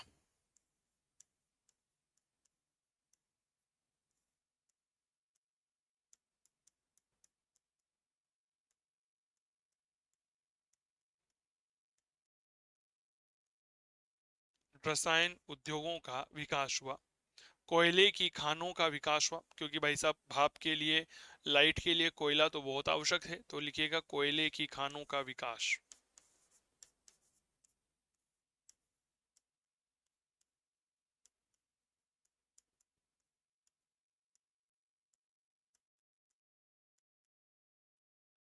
कोयले की खानों का विकास।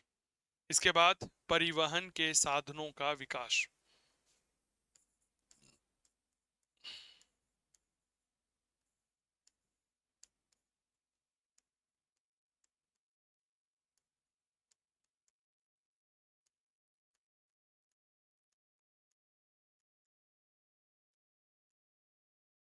ठीक है, ये औद्योगिक क्रांति में परिवर्तन हुए।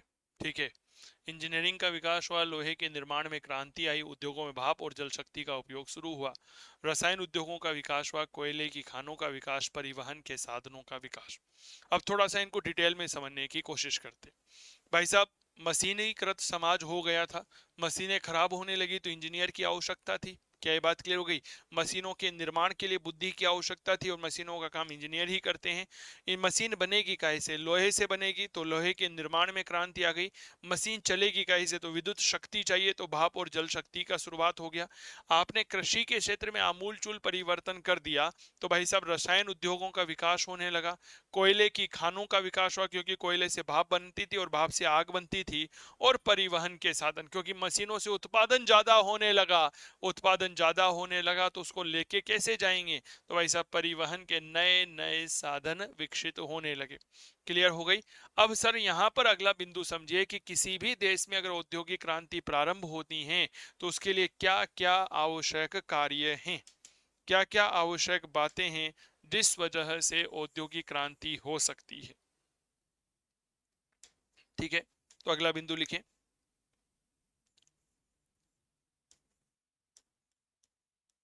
ये 6 के 6 बिंदु क्लियर हो गए ना? किसी भी देश में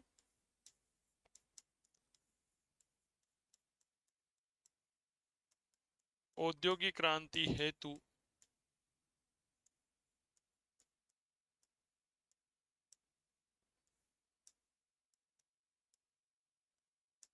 आवश्यक कारक।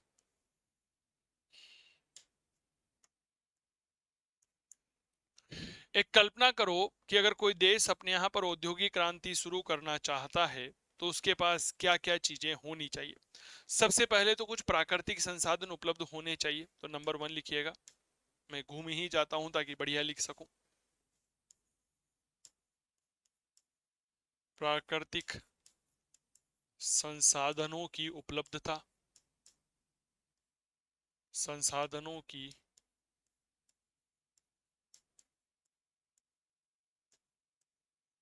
उपलब्धता होनी चाहिए। ठीक है, इसके अलावा पूंजी होना चाहिए, कुशलता होनी चाहिए, विस्तृत बाजार होना चाहिए। पूंजी व कुशलता, कुशलता को आप कौशल कह सकते हैं। ठीक है,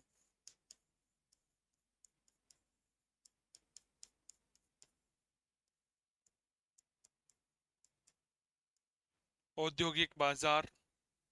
ठीक है, सॉरी, औद्योगिक बाजार नहीं, औद्योगिक प्रभुत्व, कि भाई हाँ पहले इस क्षेत्र में काम किया हुआ हो कम से कम। प्रभुत्व, एक विस्तृत बाजार,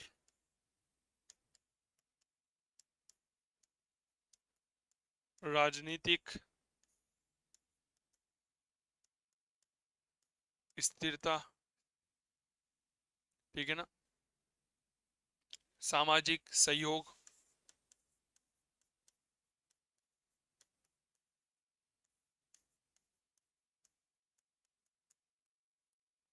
चलिए साहब, अब कुछ बातों को समझने की कोशिश करिए। औद्योगिक क्रांति में परिवर्तन हुए वो आपने देख लिया। अब किसी देश में अगर औद्योगिक क्रांति संपन्न करवानी है तो उसके लिए क्या क्या महत्वपूर्ण बातें होनी चाहिए, इस बात को थोड़ा सा समझिएगा।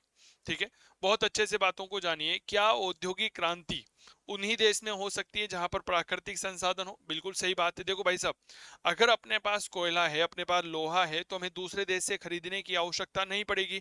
जब खरीदने की आवश्यकता नहीं पड़ेगी तो हमें उस देश को पैसा देने की आवश्यकता नहीं पड़ेगी। परिणाम स्वरूप हमारे पास जो कैपिटल है, जो पूंजी है, वह बच जाएगी। जब पूंजी हमारे पास बची रहेगी, कैपिटल बची रहेगी, तो उस पूंजी का हम निवेश करके कोई दूसरा काम कर सकते हैं और दूसरी बातों को, दूसरे बंधुओं को बढ़ावा दे सकते हैं। क्लियर हो गई। पूंजी होना चाहिए, पैसा नहीं है तो कुछ भी नहीं है, उधार लेकर तो घी पी नहीं सकते। क्लियर। कौशल होना चाहिए, आपने आपके यहाँ उद्योग स्थापित कर दिया, लेकिन अगर आपके पास कुशलता नहीं है, कौशल वर्कर नहीं है, तो क्या आप उस उद्योग को स्थायी तौर पर स्थायित्व दे सकते हैं? संभव ही नहीं है। आपके पास ऐसा मार्केट होना चाहिए, ऐसा प्रभुत्व होना चाहिए कि उद्योगों में आपका जो है दुनिया सलाम करे। आज हम कोई भी इलेक्ट्रॉनिक आइटम देखते हैं तो उसमें से अधिकतर इलेक्ट्रॉनिक आइटम के पीछे क्या लिखा हुआ होता है?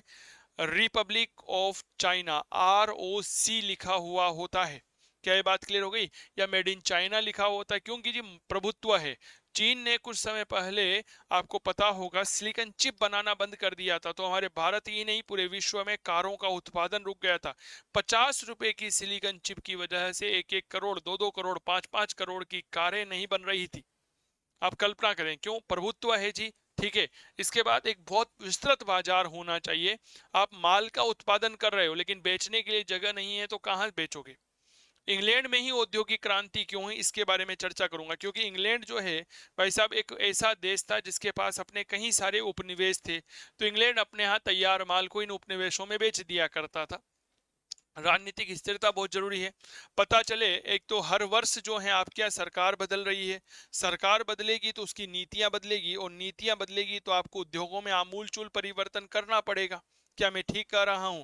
और जब आमूलचूल परिवर्तन करना पड़ेगा तो मेरे प्यारे साथियों फिर वही खर्चा होगा।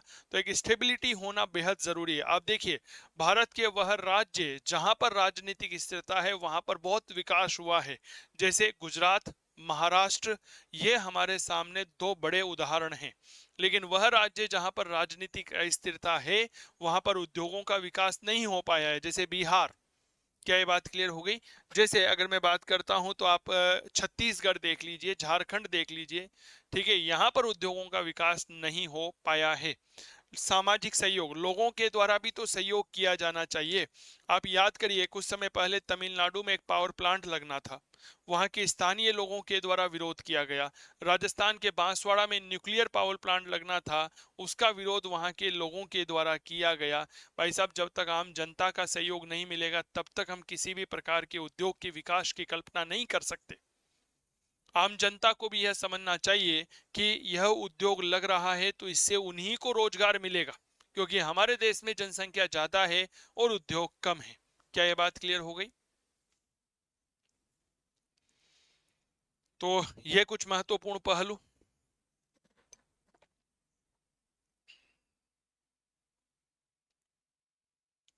औद्योगिक क्रांति आपके समझ में आ रही होगी, मैं ऐसा मान के चलता हूं। चलिए, अगली बात, औद्योगिक क्रांति के दो महत्वपूर्ण पहलू।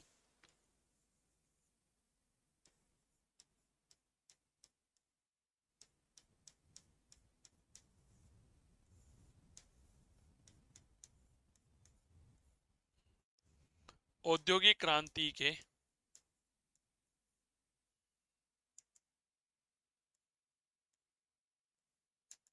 पहलू, क्या क्या इनके एक सिस्टम है, क्या क्या इनका टारगेट है, और किस तरह से हम इनको देखते हैं। सबसे पहले एक बात याद रखिएगा, क्या औद्योगिक क्रांति आम क्रांति के जैसी ही है क्या? हाँ, जैसे हमारे भारत में 1857 की क्रांति हुई, क्या ऐसी है क्या? नहीं भाई साहब। औद्योगिक क्रांति का कोई स्वरूप जो है ना, यह विनाशकारी स्वरूप नहीं है, मारकाट इनका लक्ष्य नहीं है, यह विकासवादी है ना। और यह समाज में औद्योगिक परिवर्तन की बात करती है। दूसरी बात याद रखिएगा, औद्योगिक क्रांति एक समय में सभी स्थानों पर शुरू नहीं हुई। जहां पर यह सारे कारक विद्यमान थे, अभी मैं थोड़ी देर बाद बात करूंगा कि औद्योगिक क्रांति सबसे पहले इंग्लैंड में ही क्यों हुई, तो वहां पर सबसे पहले औद्योगिक क्रांति हो गई। हमने भी थोड़ी देर पहले देखा कि रूस में औद्योगिक क्रांति जो है वह सबसे बाद में हुई थी। तो सबसे बाद में क्यों हुई? क्योंकि भाई साहब वहां पर ये सारे कारक विद्यमान नहीं थी। तो नंबर वन, पहला महत्वपूर्ण बात,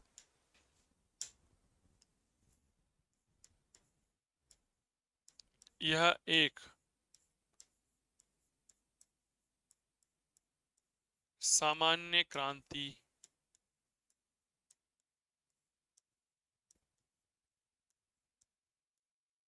की तरह नहीं थी। ठीक है।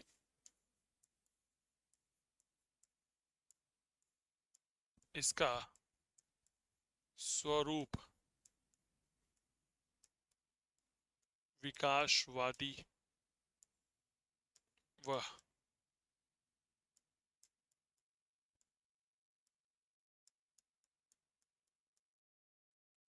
औद्योगिक विकास था।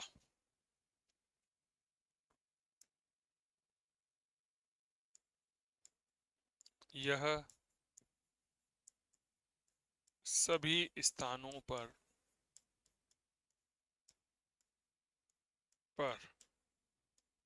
एक साथ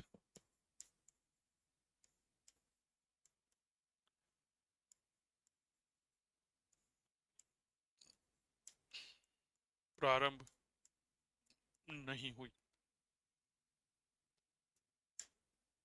ठीक है, सामान्य क्रांति की जैसी नहीं थी, विकासवादी और औद्योगिक विकास इसका लक्ष्य था। और मेरे दोस्त, औद्योगिक क्रांति एक समय पे सभी स्थानों पर शुरू नहीं हुई। लिख लो।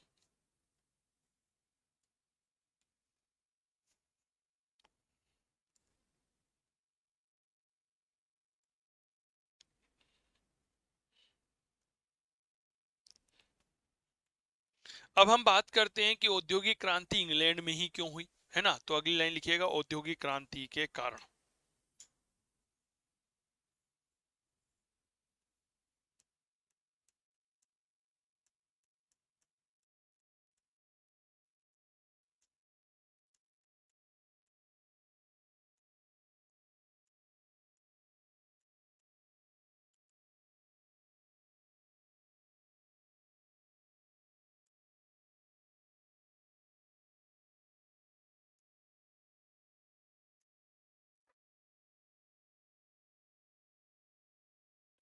मैंने सारे फोटोज आप लोगों के लिए डाउनलोड किए हुए हैं, आप देखो भले ही। देखो, ये सारे चित्र आपको यहाँ पर मिल जाएंगे। जब हम आगे बढ़ेंगे ना, तो इन सब चित्रों को मैं बताऊंगा आप लोगों को, कौन सा यंत्र कैसे काम करता था। ठीक है, फुलटन नौका थी जैसे, ठीक है। तो ये सब फर्स्ट रेल थी, कैसे चलाई जाए, राइट ब्रदर्स थे, इन्होंने क्या क्या काम किया। क्लियर हो गई। जैसे मैं बताऊंगा जेट्रो टल, जिसने ड्रिल मशीन का आविष्कार किया था बीज बोने के लिए, वह कैसे काम करती थी। रॉबर्ट वेकवेल ने भेड़ की नई नस्ल बनाई थी, वह कैसे काम करती थी। फ्लाइंग शटल, हार्वेस्टर जो है, स्पिनिंग जेनी, वाटर फ्रेम, यह सब कैसे काम करते थे, इन पर बहुत विस्तार से चर्चा करूंगा मैं आप लोगों के लिए। क्या ये बात क्लियर हो गई क्या? एक बार सूचना उपलब्ध करवा दो। तो एक प्रश्न लिखते हैं यहां पर। ठीक है, प्रश्न है कि औद्योगिक क्रांति सर्वप्रथम इंग्लैंड में ही क्यों हुई। लिखिएगा।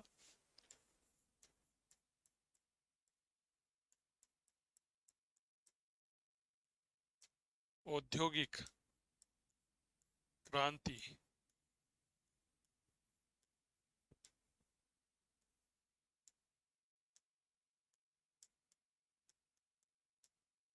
सर्वप्रथम इंग्लैंड में ही क्यों हुई, यह प्रश्न है सर। बहुत बढ़िया प्रश्न है।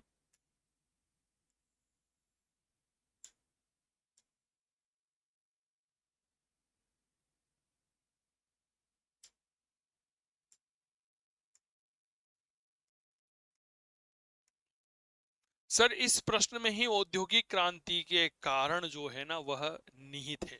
बहुत अच्छे से समझिएगा। इसी में औद्योगिक क्रांति के कारण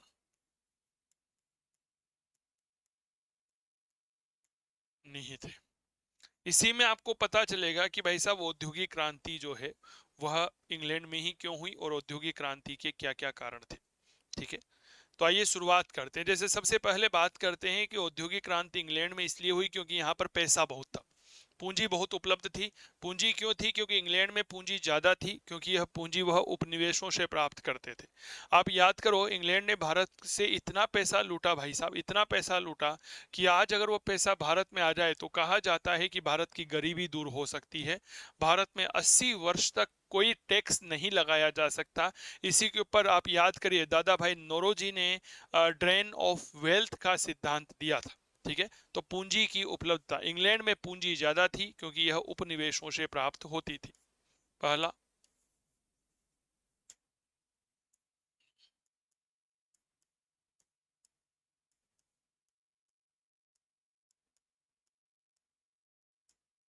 पूंजी की उपलब्धता आपके पास अनिवार्य है। अगर पूंजी की उपलब्धता नहीं होगी तो आप कुछ नहीं कर सकते। अब इसके बाद सुनिएगा,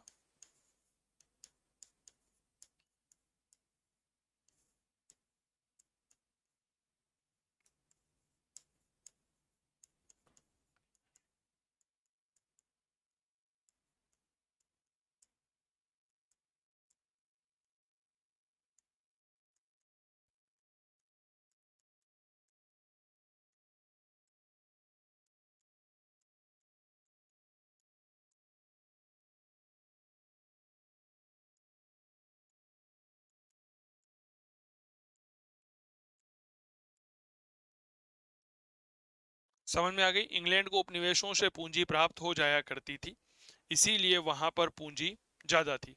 आवाज वगैरह सब कुछ क्लियर है ना कांता? एक बार सूचना उपलब्ध करवा दो। मैं इस समय जयपुर से आपकी क्लास लेता हूं, आप सबको ये बात पता ही होगी। इसीलिए थोड़ा सा जो है जयपुर में एक लंबे समय से मौसम खराब है, बारिश आ रही है, इसीलिए कभी कभी इंटरनेट की कनेक्टिविटी जो है वह चली जाती है। क्या ये बात क्लियर हो गई? तो पूंजी बहुत थी भाई साहब यहाँ पर। दूसरा याद रखिएगा, सस्ता श्रम उपलब्ध था। सस्ते श्रम की उपलब्धता।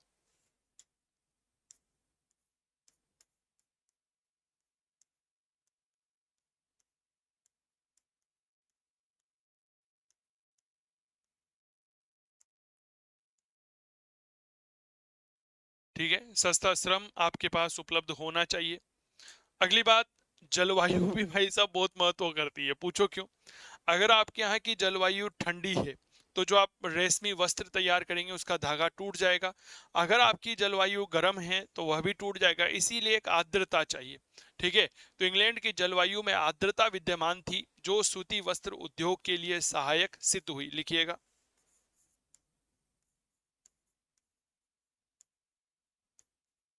अनुकूल जलवायु।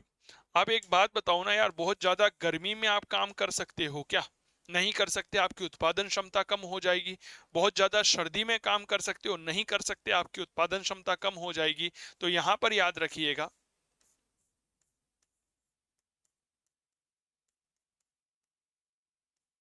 इंग्लैंड की जलवायु आर्द्र है। इंग्लैंड की जलवायु में आर्द्रता है,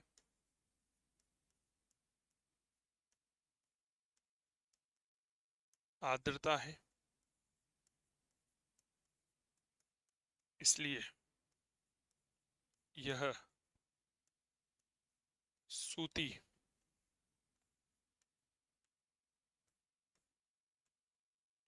वस्त्र उद्योग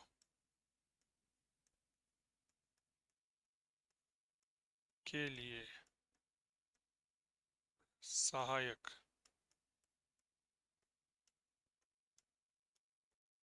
सिद्ध हुई। यह जो है किसके लिए सहायक सिद्ध हुई? सूती वस्त्र उद्योग के लिए। सर सही चल रही है क्लास, धन्यवाद मैम आपका। देखो एक बात मैं बता दूं, अगर क्लास में किसी भी प्रकार की कोई भी इश्यू आ जाता है ना तो बता दिया करो आप मुझसे। ठीक है, पूंजी की उपलब्धता होनी चाहिए, सस्ता श्रम आपके पास होना चाहिए, अनुकूल जलवायु होनी चाहिए, तब जाकर के आप इस तरह के किसी महान काम को संपादित कर सकते हो। इसके बाद अगर बात करता हूं तो भाई साहब समुद्री व्यापार भी तो होना चाहिए, क्योंकि समुद्री व्यापार कह सकते हैं या समुद्री परिवहन कह लो आप। समुद्री व्यापार या परिवहन, आपको पता होगा इस पूरी दुनिया में ना, इस पूरी दुनिया में सबसे सस्ता परिवहन जो है वह समुद्री परिवहन ही होता है। यह सबसे सस्ता परिवहन होता है। यह सबसे सस्ता परिवहन है। अब थोड़ा सा इंग्लैंड के बारे में पढ़ो तो आपको पता चलेगा कि 17वीं 18वीं शताब्दी में इंग्लैंड में जहाज उद्योग अपनी चरम सीमा पर था। 17वीं शताब्दी में इंग्लैंड जो है वह समुद्र की रानी बन गया था। आप याद करो, नेपोलियन बोनापार्ट इंग्लैंड से हार गया था जल युद्ध में। तब नेपोलियन बोनापार्ट ने कहा था कि मैं इंग्लैंड को थल पर तो नष्ट कर सकता हूं पर मैं समुद्र को नहीं सुखा सकता, क्योंकि फ्रांस के पास नौसेना नहीं थी जबकि इंग्लैंड के पास नौसेना थी। इसीलिए कहा जाता था इंग्लैंड के बारे में कि इंग्लैंड का सूर्य कभी अस्त नहीं होता है। तो याद रखिएगा समुद्री व्यापार इसमें लिखिएगा। 17वीं 18वीं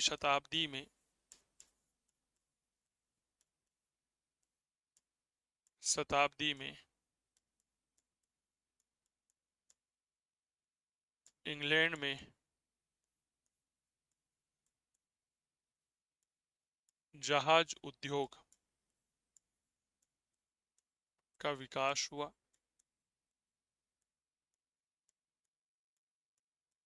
ठीक है।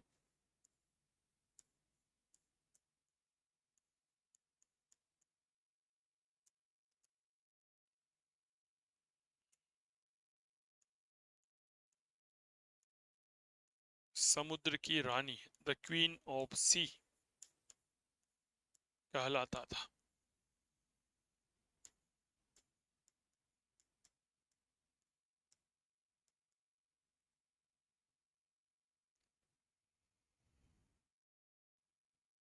ठीक है।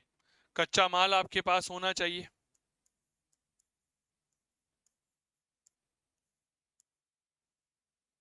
कच्चे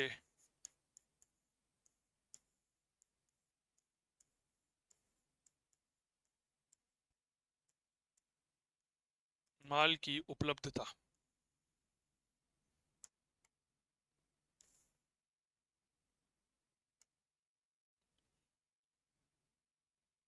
कच्चे माल की उपलब्धता। ठीक है। देखो, कोयला हो या लोहा हो या किसी भी उद्योग की रीढ़ की हड्डी मानी जाती है। अगर आपको एक उद्योग स्थापित करना है ना, तो आपके पास कोयला और लोहा होना अति आवश्यक है। तो देखिएगा,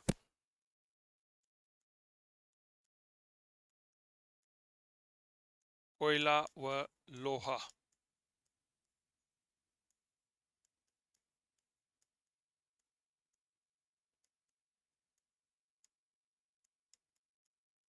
भी उद्योग की रीढ़ की। हाँ, हाँ, आ जाओ। हाँ, हाँ।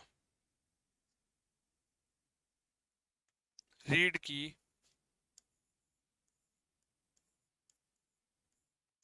हड्डी माने जाते हैं। क्या ये बात क्लियर हो गई? और इंग्लैंड में यह प्रचुर मात्रा में थे। कहां पर थे? यॉर्कशायर और लंकाशायर में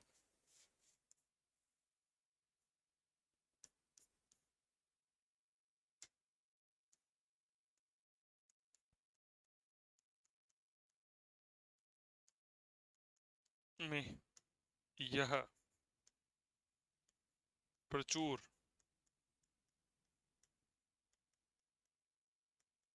मात्रा में थे।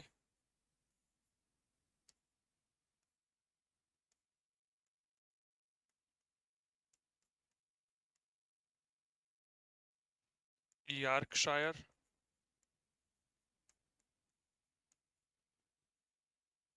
व लंकाशायर।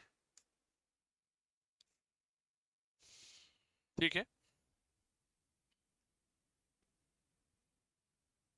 क्लास नहीं चल रही है, एक सेकंड रुक जाइए, मैं चेक कर लेता हूं।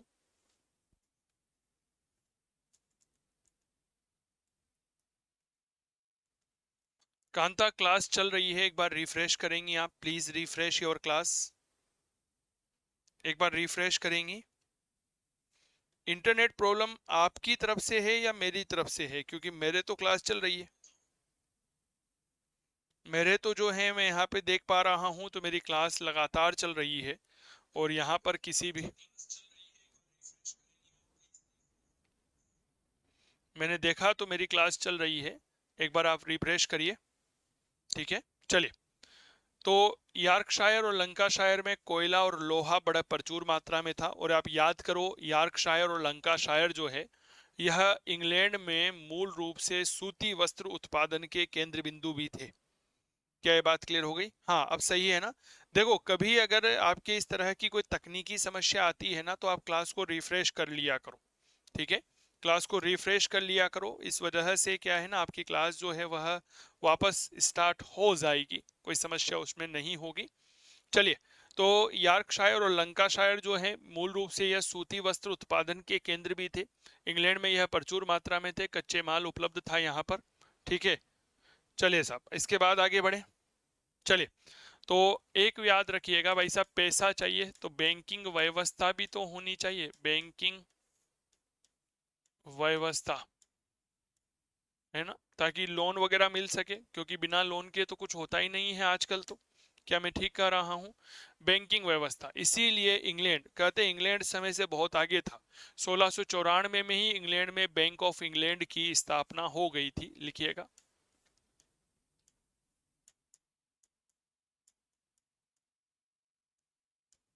इंग्लैंड में 1694 में ही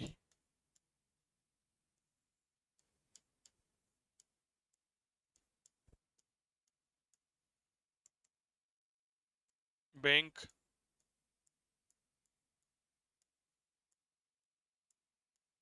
ऑफ इंग्लैंड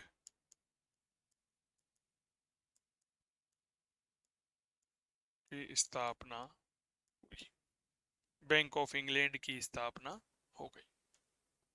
क्लियर हो गई?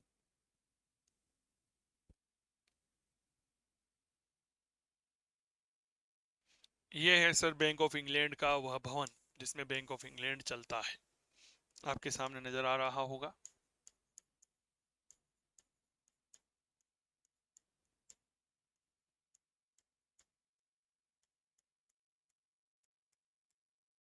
बैंक ऑफ इंग्लैंड इंग्लैंड का राष्ट्रीय बैंक है।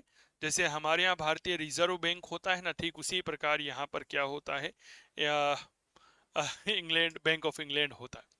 राजनीतिक स्थिरता होनी आवश्यक है। इंग्लैंड में 1688 में शानदार क्रांति हुई, जिसे हम ग्लोरियस रिवॉल्यूशन कहते हैं। इसके बाद इंग्लैंड में संसदीय प्रणाली स्थापित हो गई। परिणाम स्वरूप राजनीतिक स्थिरता आई और इस वजह से उद्योग स्थापित हुए। क्लियर हो गई? तो नंबर 7 पे लिखिएगा,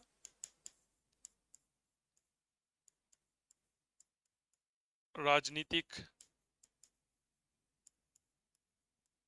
स्थिरता।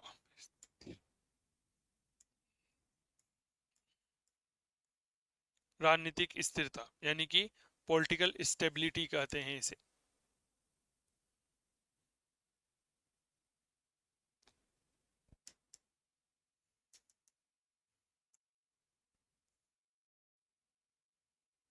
ठीक है, राजनीतिक स्थिरता।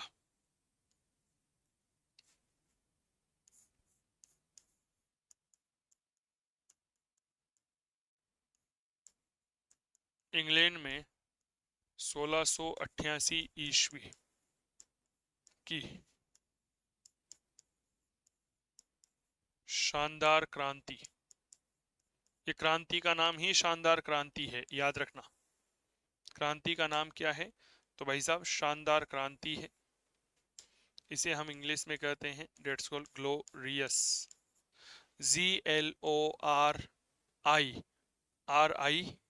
RIOUS, ग्लोरियस रिवोल्यूशन, शानदार क्रांति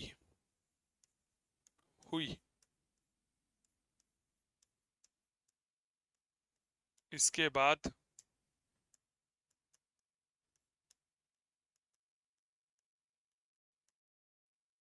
संसदीय व्यवस्था की स्थापना हुई। संसदीय व्यवस्था ठीक है, पार्लियामेंट्री सिस्टम, ठीक है, संसदीय व्यवस्था पूर्णतया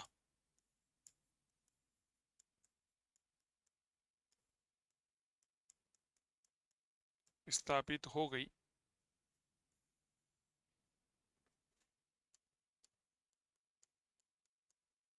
परिणामतः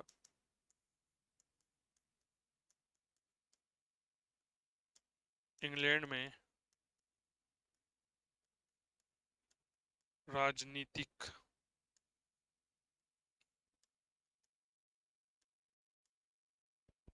स्थिरता स्थापित हुई और इसने उद्योगों को बढ़ावा दिया और इस वजह से वहां उद्योग स्थापित हुए।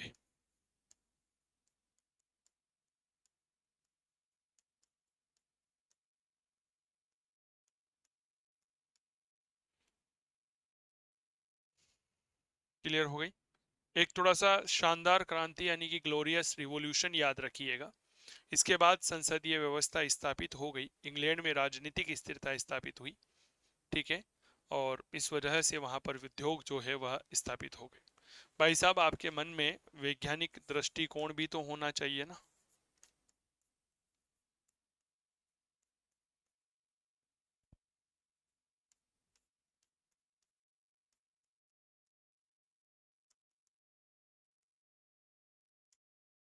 अगर आपके पास किसी चीज को सीखने की कोई वही ललक ही नहीं होगी तो दुनिया का कोई भी व्यक्ति जो है आपको सिखा नहीं सकता, ठीक है ना।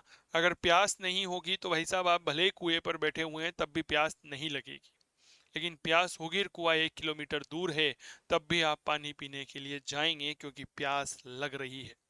क्या मैं ठीक कह रहा हूं क्या? इसीलिए व्यक्ति में इच्छा शक्ति भी होनी चाहिए।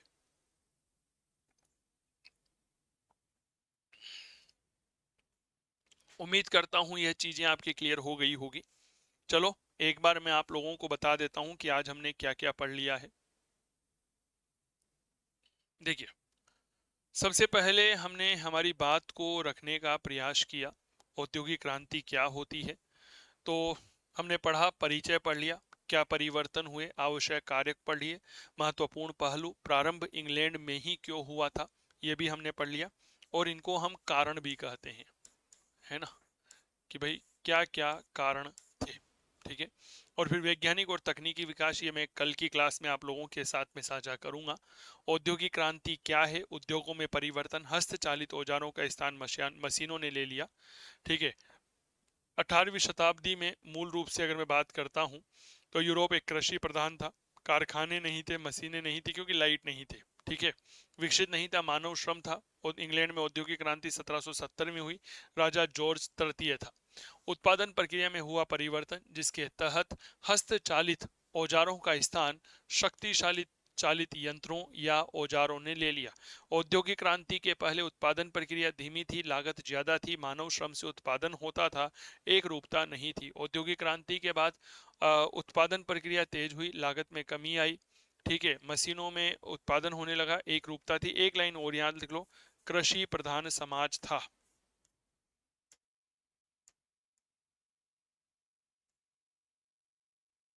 ठीक है ना, एक लाइन यहां पर थोड़ा सा लिख लो, ये ठीक रहेगा।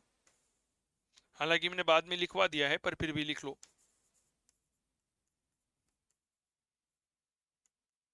कृषि प्रधान समाज। और औद्योगिक क्रांति के बाद क्या हुआ, औद्योगिक समाज स्थापित हो गया।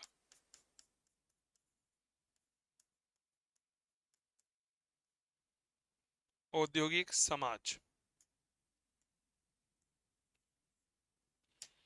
क्लियर हो गई। चलो देखो, इससे क्या होता है ना, जब रिवाइज करवाते हैं तो कई सारी चीजें नई निकल करके सामने आती है। 18वीं शताब्दी तक यूरोप एक कृषि प्रधान था, मानव श्रम ही माध्यम था, व्यक्ति व्यक्ति को एक इकाई माना जाता था, लाइफ स्लो सिंपल स्लीपी थी, परिणामतः मशीनों का अभाव था, क्योंकि शक्ति नहीं थी, शक्ति वाष्प भी नहीं थी, जल भी नहीं थी। परिणामतः बड़े उद्योग और कारखानों का विकास नहीं हो पाया। इस समाज की पृष्ठभूमि में 1770 में इंग्लैंड के सम्राट जॉर्ज तृतीय के समय इंग्लैंड में औद्योगिक क्रांति हुई। औद्योगिक क्रांति के दो चरण माने गए। इसका प्रारंभ इंग्लैंड से हुआ, दूसरे का चरण जर्मनी से हुआ। सर्वप्रथम इंग्लैंड में हुई, बेल्जियम दूसरा देश था, सोवियत संघ में सबसे बाद में हुई, क्योंकि लोहा और कोयला नहीं था, रूढ़िवादी समाज था, उच्च तकनीक की कमी थी, जारशाही का शासन था। क्रांति क्या है? कृषि प्रधान समाज का औद्योगिक समाज में परिवर्तन, परिवर्तन उत्पादन प्रक्रिया में, वितरण प्रक्रिया में, औद्योगिक प्रणाली और श्रमिकों के स्तर में होने वाला परिवर्तन ही औद्योगिक क्रांति। एडवर्ड ने कही। गृह उद्योगों धंधों का विकास ही मशीनीकरण है। CD हेजन ने यह बात कही थी। क्लियर हो गई। औद्योगिक क्रांति शब्द का एक मुहावरे के रूप में प्रयोग JK ब्लांकी या लुई ब्लांकी ने 1837 में किया था। फ्रांस का रहने वाला था, जबकि इसको लोकप्रिय बनाया अर्नोल्ड टाइनबी ने। 1760 से 1820 तक के हुए परिवर्तनों को औद्योगिक क्रांति नाम दिया। किताब लिखी 18th century industrial revolution in England, 18वीं शताब्दी में इंग्लैंड में औद्योगिक क्रांति। औद्योगिक क्रांति में परिवर्तन हुए, इंजीनियरिंग का विकास हुआ, लोहे के निर्माण में क्रांति, उद्योगों में भाप और जल शक्ति का उपयोग प्रारंभ हुआ, रसायन उद्योगों का विकास हुआ, कोयले की खानों का विकास हुआ, परिवहन के साधनों का विकास हुआ। किसी भी देश में औद्योगिक क्रांति हेतु आवश्यक कारक का क्या है? प्राकृतिक संसाधनों की उपलब्धता, पूंजी और कुशलता, औद्योगिक प्रभुत्व, विस्तृत बाजार, राजनीतिक स्थिरता, सामाजिक सहयोग। क्रांति के पहलू सामान्य क्रांति नहीं थी, स्वरूप विकासवादी और औद्योगिक विकास था, सभी स्थानों पर एक साथ प्रारंभ नहीं हुई थी। औद्योगिक क्रांति के कारण पूंजी होना चाहिए भैया, सस्ता श्रम होना चाहिए, अनुकूल जलवायु होनी चाहिए, समुद्री व्यापार होना चाहिए, कच्चा माल उपलब्ध होना चाहिए। बैंकिंग व्यवस्था, इंग्लैंड में 1664 ईस्वी में बैंक ऑफ इंग्लैंड की स्थापना हो गई। राजनीतिक स्थिरता 1688 में, 1664 है वह, क्या ये बात क्लियर हो गई ना? नहीं, 1694, माफी चाहूंगा, बार बार मैं 1664 बोल रहा हूँ। 1694 में बैंक ऑफ इंग्लैंड की स्थापना है। क्लियर है। इसके अलावा 1688 में शानदार क्रांति है, जिसके बाद संसदीय व्यवस्था स्थापित हो गई, राजनीतिक स्थिरता और उद्योगों को बढ़ावा दिया। वैज्ञानिक दृष्टिकोण होना चाहिए।